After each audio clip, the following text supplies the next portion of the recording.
बिस्मिल्लाहिर्रहमानिर्रहीम, अस्सलाम वालेकुम नाज़रीन। मैं हूं आसिम नसीर और आप देख रहे हैं हमारा डिजिटल चैनल आसिम सीरीज। नाज़रीन, मेरे साथ मौजूद है मशहूर और मारूफ एस्ट्रोलॉजर हैं हमारे पड़ोसी मुल्क भारत से एस के तिवारी साहब। सबसे पहले तिवारी साहब का शुक्रिया अदा करेंगे, उन्होंने हमें वक्त दिया। सर, क्या हाल है, कैसे हैं आप? बिल्कुल ठीक, आई एम फाइन। सर, 2024 जो है वो अब इख्तिताम की तरफ गामजन है। अब आप क्या समझते हैं, आपका इल्म क्या कहता है? जाते जाते 2024 में आप देख रहे हैं, क्योंकि ये जो हम वीलॉग करने जा रहे हैं, अपने दोस्तों को, देखने वालों को पहले ही बता दें कि ये सियासत के मौजू से थोड़ा हटके है। इसमें हम बात करेंगे तिवारी साहब के साथ कि 2025 जो है वो क्या कैसा होगा। उसमें कोई वबाई अमराज हो सकते हैं, बीमारियां हो सकती हैं, जंगें हो सकती हैं, क्या कुछ हो सकता है। सर, आपका इल्म क्या कहता है, 2025 आने वाला साल कैसा देख रहे हैं आप इस दुनिया के लिए, इस खित्ते के लिए? देखिए, 2024 तो बिल्कुल ठीक नहीं रहा है। कारण क्या था कि 7 अक्टूबर 2023 से ही पोजीशन खराब थी। ग्रहों की क्या स्थिति थी, हम आपको बताना चाहेंगे कि अगर हम पूरी दुनिया की कुंडली देखें या दुनिया के नुक्ते नजर से अगर हम इस परिदृश्य को या दुनिया को देखें और ग्रहों की दृष्टि दिशा में, ग्रहों की दृष्टि से, तो हम ये पाएंगे कि हमारे कुछ ग्रह बहुत तेज भागते हैं, कुछ ग्रह क्या है, धीरे धीरे चलते हैं, गंभीर है वो प्लानेट। वही प्लानेट जो बहुत धीरे धीरे चलते हैं, जिनकी चाल बहुत ही धीमी है, वही अपनी जब अपने घर को चेंज करते हैं, अपनी राशि बदलते हैं, तो एक परिवर्तन देते हैं। ठीक उसी प्रकार से सैटर्न और बृहस्पति, यानी जुपिटर और शनि और राहु, ये तीन ऐसे ग्रह हैं जो बहुत धीरे धीरे चाल है इनकी। बृहस्पति 13 महीने, शनि 2.25 साल, राहु 18 महीने। मैं आपको तब गणना बता रहा हूं, 2.25 साल से 2.5 साल के बीच ये शनि है। तो ये जब इनकी अब नक्षत्रों की स्थिति ले तो अक्टूबर 23 से लेकर के अक्टूबर 23 में शनि की पोजीशन राहु के नक्षत्र में थी। और राहु क्या है, युद्ध का देवता। शनि क्या है, तो शनि राहु के नक्षत्र में होने से पूरी तरह से मैलिफिक हो गया वर्ल्ड के। तो अब उस स्थिति में जब जंग हुई और आज तक जंग चलती रही शनि का, तब उसके बाद भी लगातार खराब स्थिति बनी रही कुंभ राशि में। शनि राहु में आए, फिर वक्रगत रेक्टोगेंट हुए। जब जब रेक्टोगेंट हुए तब तक कुछ ना कुछ प्रभाव हुआ इस पर गलत। उसी समय आक्रमण हुआ, उसी समय तमाम समस्याएं आई। एक दूसरे मुल्कों के बीच बैर यानी जिसको कहते हैं कि आपस में बड़ी ही तनातनी, जिसको गलत भावना के जो भी कहा जाए, तो इस तरह का जो वातावरण पैदा होता है, ये सैटर्न के राहु में होने से और बृहस्पति के खराब पोजीशन में होने से ये सारी चीजें डेवलप की। मंगल भी नीच का था, तो जब ये ग्रह की स्थिति आई तो ये बार हुई। आज जो पोजीशन है शनि, अब धीरे धीरे आज से शनि मार्गी होने जा रहे हैं, यानी रेक्टोगेन खत्म, वक्र गति खत्म। तो एक तो सुधार थोड़ा होगा ही, लेकिन अभी नहीं। 29 मार्च 2025 तक अभी जंग में बहुत अच्छी स्थिति, यानी बहुत अच्छी शांति या पीसफुल वातावरण, एटमॉस्फियर होना अभी तब तक मुश्किल लग रहा है हमें। लेकिन फिर भी शनि के मार्गी होने से थोड़ा चेंज आएगा। शनि अब राहु का वो बदलेंगे और शनि अब जा रहे हैं अपने धीरे धीरे मार्गी होने के बाद राहु से चेंज करके राहु के नक्षत्र से वो बृहस्पति के नक्षत्र में जाएंगे। और 29 मार्च को शनि मीन राशि में जाएंगे, जो बृहस्पति का घर है। तो मैंने आपको बताया कि जैसे ही 2025 का मार्च लगेगा, 20 मार्च से 29 मार्च, इस बीच में ही शनि की पोजीशन अच्छी होगी और बृहस्पति भी अच्छी पोजीशन में जा रहे हैं। तो वार में ये मैं कह सकता हूं कि यूक्रेन की जो वार है, क्योंकि हम दिशा के हिसाब से शनि पश्चिम का देवता है और राहु क्या है, राहु है नैऋत्य। नैऋत्य मीन्स पश्चिम और दक्षिण, साउथ और वेस्टर्न, साउथ और वेस्ट, इसका कोना ले लीजिए। और शनि क्या है, एकदम वेस्ट है। तो ऐसी स्थिति में यूक्रेन की वार में कमी आ सकती है, खत्म हो सकती है, अभी मैं कह सकता हूं। और जो जंग है, जंग के हालात में कुछ कमी जरूर आनी है, ऐसा मैं कह सकता हूं। बिल्कुल ठीक है सर। अब हमारे देखने वालों को जरा ये भी बता दें कि जो अमेरिका के इंतखाबात हुए वहां पे डोनाल्ड ट्रंप के आने के बाद, क्योंकि अमेरिका की एक इजारादारी पूरी दुनिया पे आप समझते हैं, सुपर पावर क्लेम करता है वो, और इसमें कोई शुबा भी नहीं कि इस वक्त वो मुल्क को अगर देखा जाए उसके तमाम मुल्कों में, तमाम दुनिया के ममालिक में असर रसूख भी बहुत है।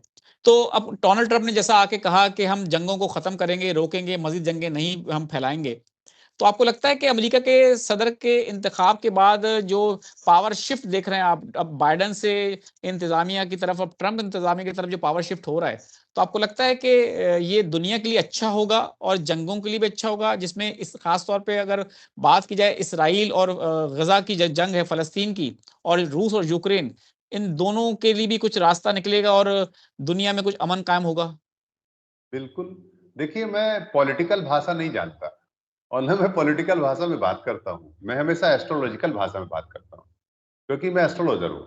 तो ये बिल्कुल ठीक कहा आपने कि ट्रम्प साहब आए हैं।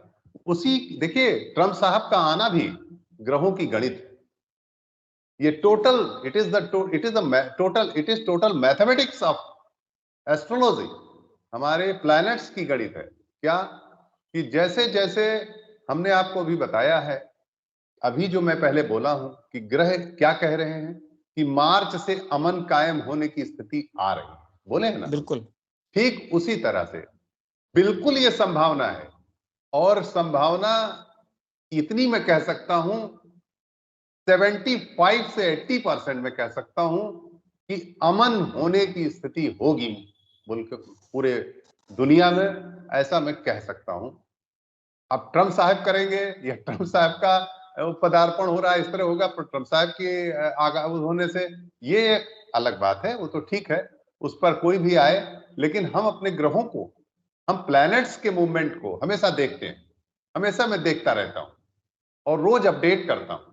इसलिए मैं ये बिल्कुल कह ठीक है। सकता हूं कि जिस तरह से पोजीशन हमारे ग्रहों की चल रही है, वो निश्चित रूप से ऐसी पोजीशन में आ रहे हैं कि ग्रहों के पोजीशन के आधार पर चाहे ट्रम्प साहब ही अगुवाई करेंगे, लेकिन ऐसा चूंकि इसलिए अगुवाई कर सकते हैं ट्रम्प, क्योंकि शनि, अभी हमने आपको बताया कि अभी शनि कहां का देवता है।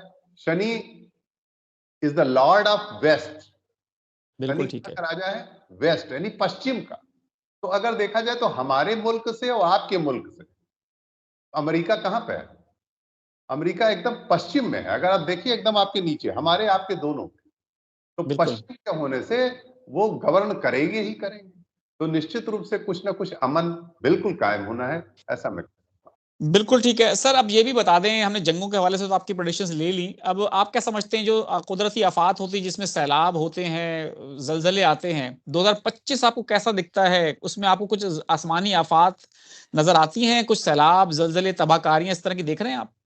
बिल्कुल आते हैं। इस पे मैं इससे ये तो मैं कहूंगा कि जब जब मीन राशि क्या है? जल। मीन राशि जलीय राशि है, यानी कि लिक्विड, और उसमें जब हमारा शनि जा रहा है तो वो और ठंडा है। तो इस तरह से आप ये मान के चलो कि जो पोजीशन जब बदलेगा बृहस्पति मिथुन में और शनि मीन में, तो इस सिचुएशन में आप ये मान के चलो कि 2025 के सितंबर से लेकर के और नवंबर के बीच में जो आसमानी हालात हैं, आसमानी हालात जैसे कि आपके, जैसे आपने कहा कि मौसम में बिगड़ना, मौसम का बिगड़ना, या अर्थक्वेक, ये इस तरह की संभावना, भूकंप की संभावना, ये अप्रैल मई में और उधर सितंबर, ये मैं कह सकता हूं। इससे मैं बिल्कुल, मैं इसको कह सकता हूं कि ऐसी स्थिति आ सकती। बिल्कुल ठीक है। सर अब आखिर में हमारे देखने वालों को हमारे खित्ते के बारे में थोड़ा-सा बता दें। आपको इसके हवाले से आप बता देंगे सर, इसमें आसमानी आफ़ात के हवाले से भी और जंगों के हवाले से भी, क्योंकि अक्सर-बेशतर कहा जाता है कि जो तीसरी आलमी जंग छिड़ने के चांसेज़ हैं। आपको लगता है कि तीसरी आलमी जंग के कोई चांसेज़ आपको नज़र आ रहे हैं, कोई आसार नज़र आ रहे हैं, और हमारा जो खित्ता ख़ास तौर पे, ये भी इसमें शामिल हो सकता है?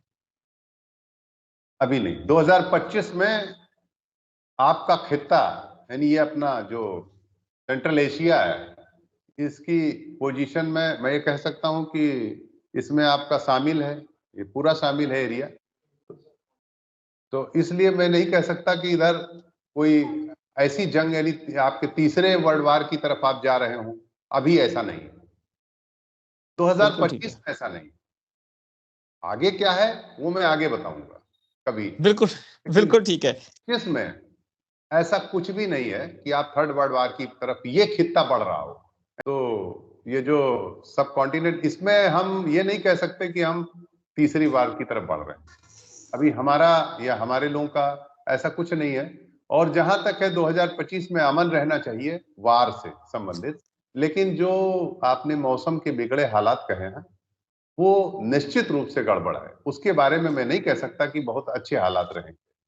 कहीं ना कहीं तूफान आना, कहीं ना कहीं जो है भूकंप आना, ये तो स्थिति बनेगी। इससे इससे मैं मतलब वो नहीं कर सकता कि मैं नहीं होगा, ऐसा होगा, ये मैं कह सकता। बिल्कुल ठीक है सर, बहुत-बहुत शुक्रिया हमें वक़्त देने के लिए। नाज़रीन, यहाँ हमारे व्लॉग का वक़्त खत्म हुआ। मुझे और एसके तिवारी साहब को दें इजाज़त। आखिर हमारा वही पैगाम है, मुस्कुराएँ, प्यार बाँटें और अपने आस-पास के लोगों का ख़्याल रखें। अल्लाह हाफ़िज़।